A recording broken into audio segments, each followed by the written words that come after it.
சிவகங்கை மாவட்டம் இடையமேலூர் அருகே கிராம மக்கள் சார்பில் அரசு பள்ளிக்கு ரூபாய் 1 லட்சம் மதிப்பில் கல்வி சீர்வரிசை தலையில் சுமந்து கொண்டு வந்த நிலையில் ஆசிரியர்கள் கிராம மக்களுக்கு சந்தனம் குங்குமம் இட்டு சிறப்பாக வரவேற்பளித்தனர். சிவகங்கை மாவட்டம் இடையமேலூர் அருகே அமைந்துள்ளது அழகிச்சிப்பட்டி கிராமம். இங்கு சுமார் 300க்கும் மேற்பட்ட குடும்பங்கள் வசித்து வருகின்றனர். இங்குள்ள குழந்தைகள் 12ஆம் வகுப்பு வரை பயில அருகில் உள்ள மலம்பட்டி பள்ளிக்கு சென்று வரக்கூடிய சூழலில் அதே கிராமத்திலேயே ஊராட்சி ஒன்றிய தொடக்கப்பள்ளி ஒன்று செயல்பட்டு வருகிறது. முன்னதாக தனியார் பள்ளி மோகத்தினால் குறைந்தளவு மாணவர்கள் இந்த தொடக்க பள்ளியில் பயின்று வந்த நிலையில் ஆசிரியர்களின் கடின முயற்சியாலும் சிறப்பான பயிற்சியாலும் பள்ளியில் தற்சமயம் அதே கிராமத்தைச் சேர்ந்த 25 மாணவர்கள் பயின்று வருவதுடன் தனியார் பள்ளியில் பயின்ற மாணவர்களும் அங்கிருந்து விலக்கி இங்கு சேர்த்து வருகின்றனர்.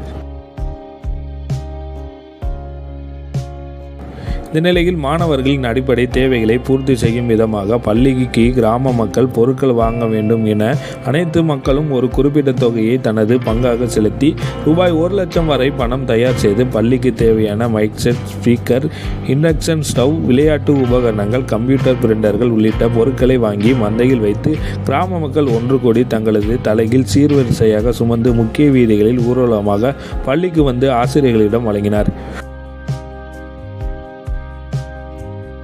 இந்த நிலையில் ஊர்வலமாக வந்த கிராம மக்களுக்கு சந்தனம் குங்குமம் நெற்றியிலிட்டு வரவேற்பு அளித்தனர். இந்த நிகழ்ச்சியில் வட்டார கல்வி அலுவலர்கள், ஆசிரியர்கள், கிராம மக்கள் என ஏராளமானோர் பங்கேற்றனர். என்னோட பேர் சங்கீதா. நான் அழகிச்சிப்பட்டி, சிவகங்கை மாவட்டம். எங்கள் ஸ்கூல் ஊராட்சி ஒன்றிய தொடக்கப்பள்ளி. எங்கள் ஸ்கூலுக்கு வந்து அழகிச்சிப்பட்டியிலேருந்து கல்வி சீர் கொண்டு வந்திருக்கோம். ஸ்கூலுக்கு என்னென்ன தேவையோ எல்லாமே எங்கள் கிராமத்துலேருந்து எல்லாரும் பொதுமக்கள் எல்லாரும் சேர்ந்து காசு போட்டு ஸ்கூலுக்கு என்னென்ன தேவையோ அதெல்லாம் செஞ்சுருக்கோம். எங்களால் முடிஞ்ச வரையும் எங்கள் ஸ்கூலுக்கு பெருமை சேர்க்கணுன்றதுக்காண்டி இந்த சீரை நாங்கள் செஞ்சுருக்கோம்.